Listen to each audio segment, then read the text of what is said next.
Dieu a décidé en cette saison, cette année, de nous ramener au fondement. Plusieurs d'entre nous ont subi beaucoup de choses parce qu'on n'est pas conscient de qui on est. Il nous ramène encore à d'autres éléments. La parole. Il a parlé encore des armes de Dieu. Tu as compris qu'on est dans un combat. Mais dans ce combat-là, on est déjà vainqueur. Parce qu'il dit, le Fils de l'homme a apparu pour détruire les œuvres du diable. Donc moi, si tu prends conscience maintenant de ton identité, normalement les œuvres du diable dans ta vie sont à détruire, pas à subir. Normalement, même les démons sont étonnés de ce qu'ils voient les œuvres de leur papa Satan en train de triompher dans ta vie. Parce que eux, dans leur conscience, ces œuvres sont appelées à être détruites. Mais ça s'arrête au nom de Jésus. Je dis que ça s'arrête au nom de Jésus. Donc quand tu vois Satan essaie d'agir dans ta vie, tu dis, hey, mais ça a détruit. Quand Dieu revisite les fondements, tu sais, ou quand quelqu'un, un architecte, revisite les fondements, c'est un message très particulier qu'il envoie. Premier message qu'il peut envoyer, c'est l'amour pour l'édifice qu'il a bâti. C'est un premier signe de te dire que la personne qui a bâti cet édifice, en fait, aime cet édifice. Un autre signe, c'est quoi? C'est que Dieu veut, ou la personne veut ajouter un autre niveau. Pourquoi? Parce qu'un édifice ne subsiste pas ou ne survit pas par la longueur du nombre d'étages. Non. Un édifice survit ou tient par la qualité de ses fondements. Il dit en lui, donc en Christ, tout édifice bien coordonné s'élève pour être un temple saint. Regarde, il n'a pas dit s'élevait. C'est bizarre, hein? Il a utilisé le présent. Ça veut dire que chaque jour, Dieu veut que tu t'élèves. Je dis, Dieu dans sa pensée, il ne veut pas seulement que tu t'élèves juste aujourd'hui ou juste pour une saison. Dieu a pour but, Dieu a pour pensée que toi et moi, nous nous élevons en Jésus-Christ. Sauf que ça se fait en Jésus-Christ. Voilà pourquoi on entend de te parler de la vie de Christ. Parce que aussi longtemps que tu es hors de Christ, tu ne pourras pas t'élever comme Dieu veut. Donc Dieu veut que tu t'élèves chaque jour. Et un autre élément qui peut, si je peux dire ça comme ça, qui peut être un signe. Quand on regarde les fondements, quand quelqu'un prend soin des fondements, quand il revisite les fondements, c'est quoi? C'est parce qu'il veut s'assurer que s'il y a une tempête, l'édifice tienne. Il y a des tempêtes qui vont arriver. Le problème, ce n'est pas la tempête. Le problème, ce n'est pas la tempête. Le problème, c'est la personne qui est dans la tempête.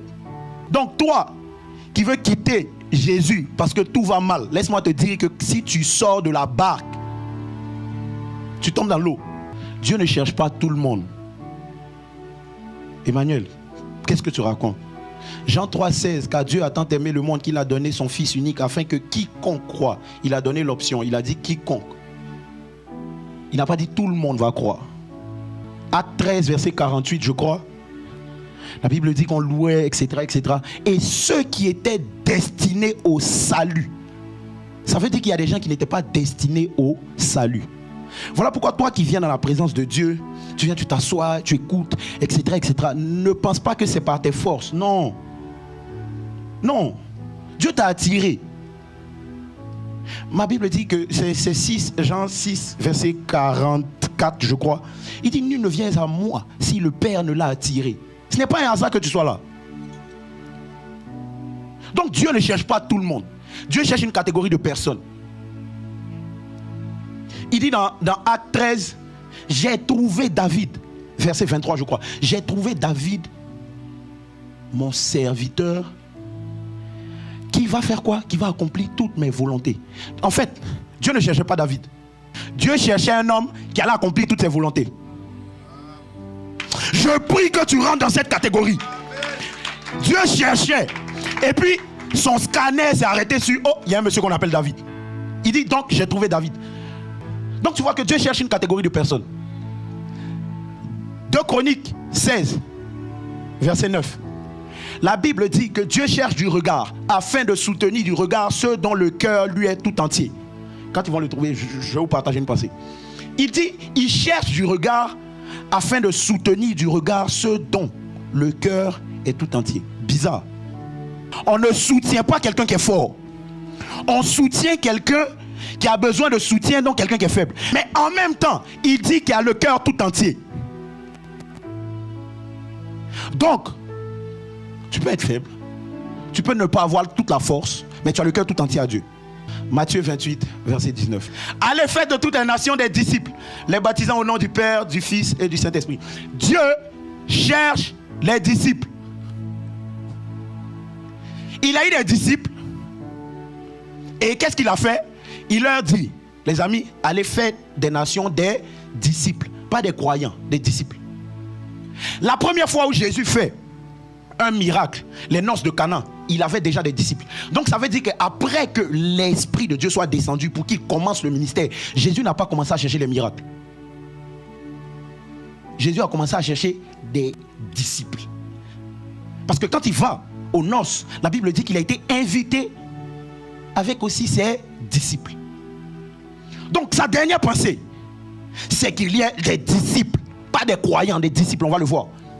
Mais en même temps, la première catégorie des personnes que Jésus choisit, c'est qui? Des disciples.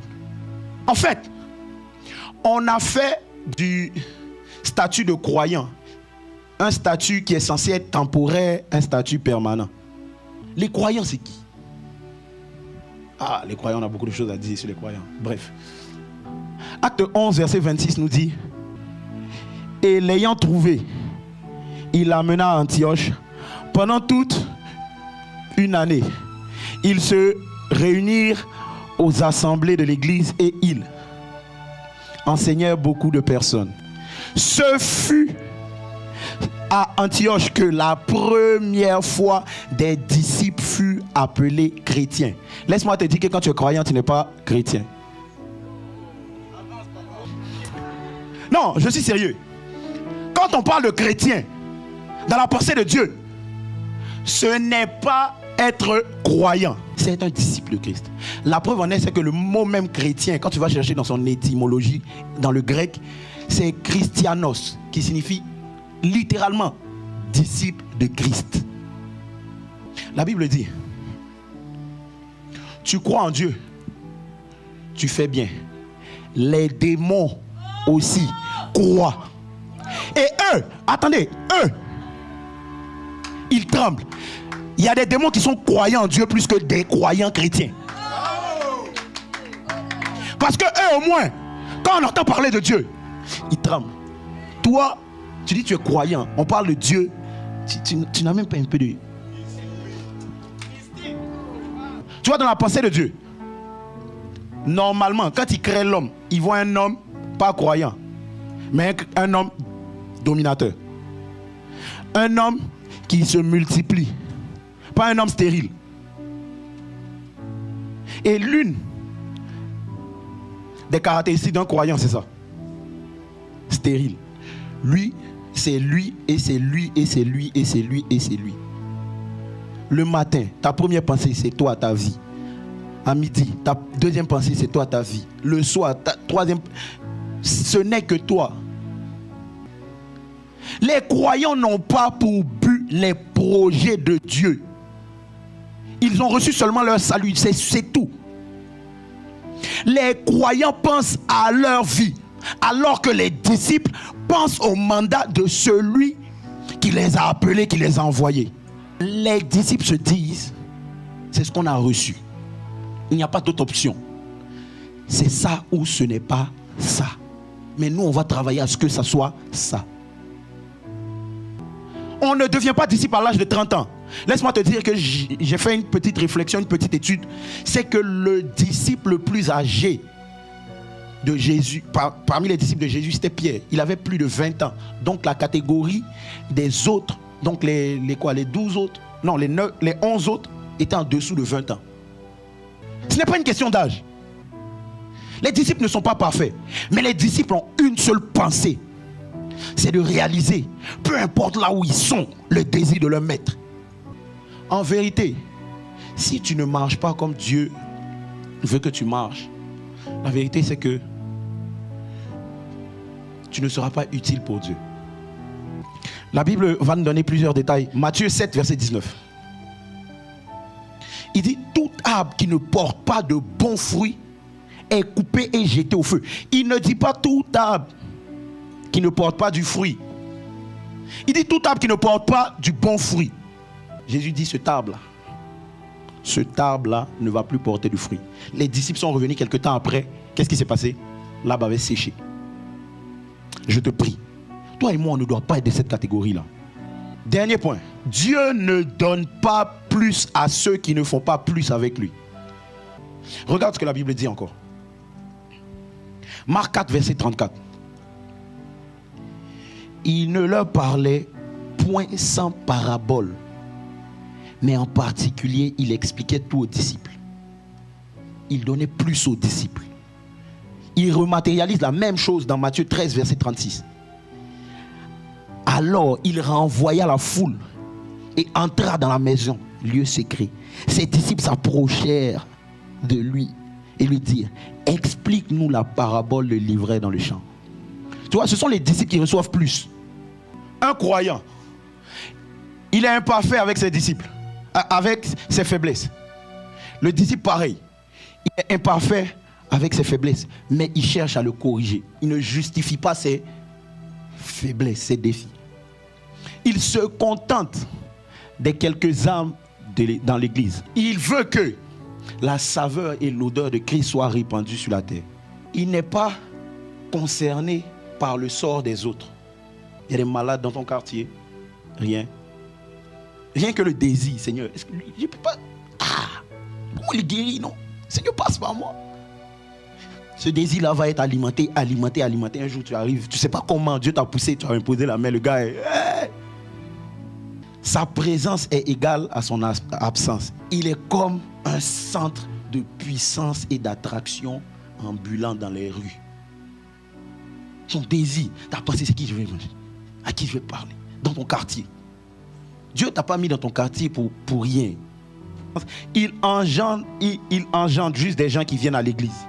Tu vois, les disciples, faiseurs des disciples, ils œuvrent pour que chaque individu ayant accepté Christ devienne un conquérant. Il croit en l'évangile du biberon. Mais c'est vrai en plus. Vous qui devez être comme des maîtres, vous en êtes encore au lait. Il croit en l'évangile de guerre, d'expansion et de conquête. Où est-ce que je vais aller pour... Est-ce que l'on ne peut pas parler de Jésus ici? Il s'affectionne aux choses d'en bas. Il s'affectionne aux choses d'en haut. Il marche par la chair. Il marche par l'esprit. Il fait sa propre volonté. Il est dans le monde pour faire la volonté de celui qui l'a envoyé. Voici qui est disciple, qui est croyant. Je prie que toi et moi, nous nous tenons dans la catégorie des disciples et non des croyants.